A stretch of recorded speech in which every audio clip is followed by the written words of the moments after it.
नमस्कार। हमारे देश में बेटियों को माँ दुर्गा, लक्ष्मी, सरस्वती के रूप में पूजा जाता है। तो आइए बेटियों के सम्मान में हम सभी doctor Mahachandra Prasad Singh BEd college first year के छात्र एवं छात्राएं एक नुक्कड़ नाटक प्रस्तुत करने जा रहे हैं, जिसका शीर्षक है बेटी बचाओ बेटी पढ़ाओ। कॉलेज में एडमिशन लेना है। फिर से कॉलेज में एडमिशन? अब तुमको पढ़ाई लिखाई नहीं करना है। मुझे पढ़ना है, मुझे आत्मनिर्भर बनना है। अब पढ़ाई लिखाई नहीं करना है।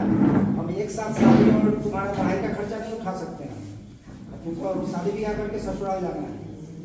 ये भी आप हमारी बेटी को काहे बोलते हैं? इसको पढ़ने दीजिए, ये पढ़ेगी लिखेगी, अपने पैरों पे खड़ी हो पाएगी, सही गलत का फैसला ले पाएगी, हमारा नाम रोशन करेगी। अरे औरत पढ़ लिख कर क्या करेगी? उसको तो जाके ससुराल में चूल्हा चौका ही करना है ना। अब ये चूल्हा चौका ही जाकर करेगी अपना ससुराल में। अब जमाना बदल रहा है। नहीं, अब इसका शादी ब्याह का उम्र हो गया, शादी ब्याह होगा, दूसरा कुछ नहीं। बेटी को पढ़ने दो, उसको आगे बढ़ने दो, सही गलत में फर्क समझने दो।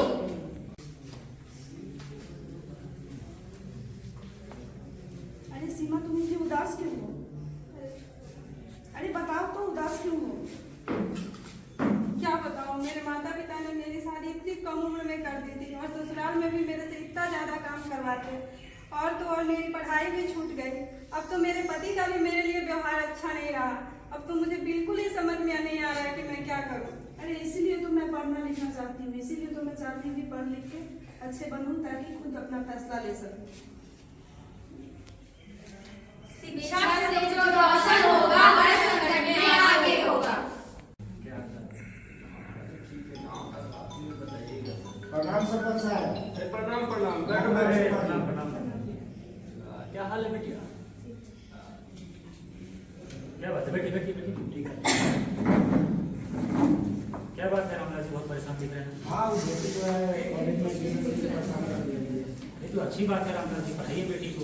बेटियां पढ़ेगी तो आप ही का सम्मान होगा। अरे शर्मा जी, जानते हैं कि अब पढ़ाई लिखाई करा के क्या होना है, ज्यादा तो उसको ससुराल में ये पूजा चौका कर देना। ये ऐसी बात नहीं है रामलाल जी, समझाइए समझाइए सर। देखिए, पढ़ी लिखी लड़की जो है हर मुश्किल परिस्थिति में अपना सही फैसला लेगी, और देख रहे हैं कि सरकार भी जो है विभिन्न योजनाओं का अनावरण कर रही है, जैसे बेटी बचाओ बेटी पढ़ाओ। ये सब योजना किसके लिए लाया गया है? का निर्धन लोगों को पढ़ाने के लिए। अब पढ़ेगी तभी तो बिटिया आगे बढ़ेगी, है कि नहीं रामलाल जी? बोलिए आप। हाँ, सही बोल रहे हैं सरपंच साहब। चिंता क्यों करते हैं रामलाल जी? बिटिया को पढ़ाने का। अरे बिल्कुल सही कर रहे हैं। बिल्कुल बिटिया को पढ़ाइए, और बेझिझक हम लोगों से जो भी बन पड़ेगा हम लोग आपको पूर्ण रूप से सहयोग करेंगे। ठीक है सरपंच साहब, ठीक है।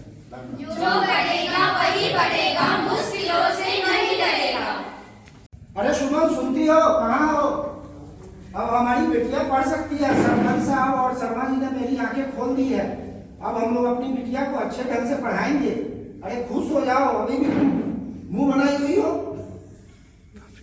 अरे तुम किताब क्यों छुपा रही हो? पढ़ो, और तुमको पढ़ने में कोई दिक्कत नहीं है। अब तुम बिल्कुल पढ़ सकती हो। सच में? हाँ, सच में।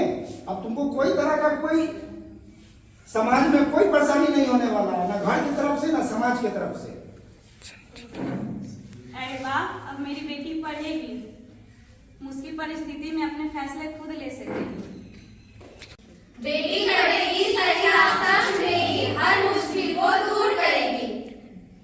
मेरे प्रिय साथियों, जैसा कि आपने अभी देखा, हमारे साथियों के द्वारा एक नुक्कड़ नाटक प्रस्तुत किया गया है, जिसका शीर्षक बेटी बचाओ बेटी पढ़ाओ है।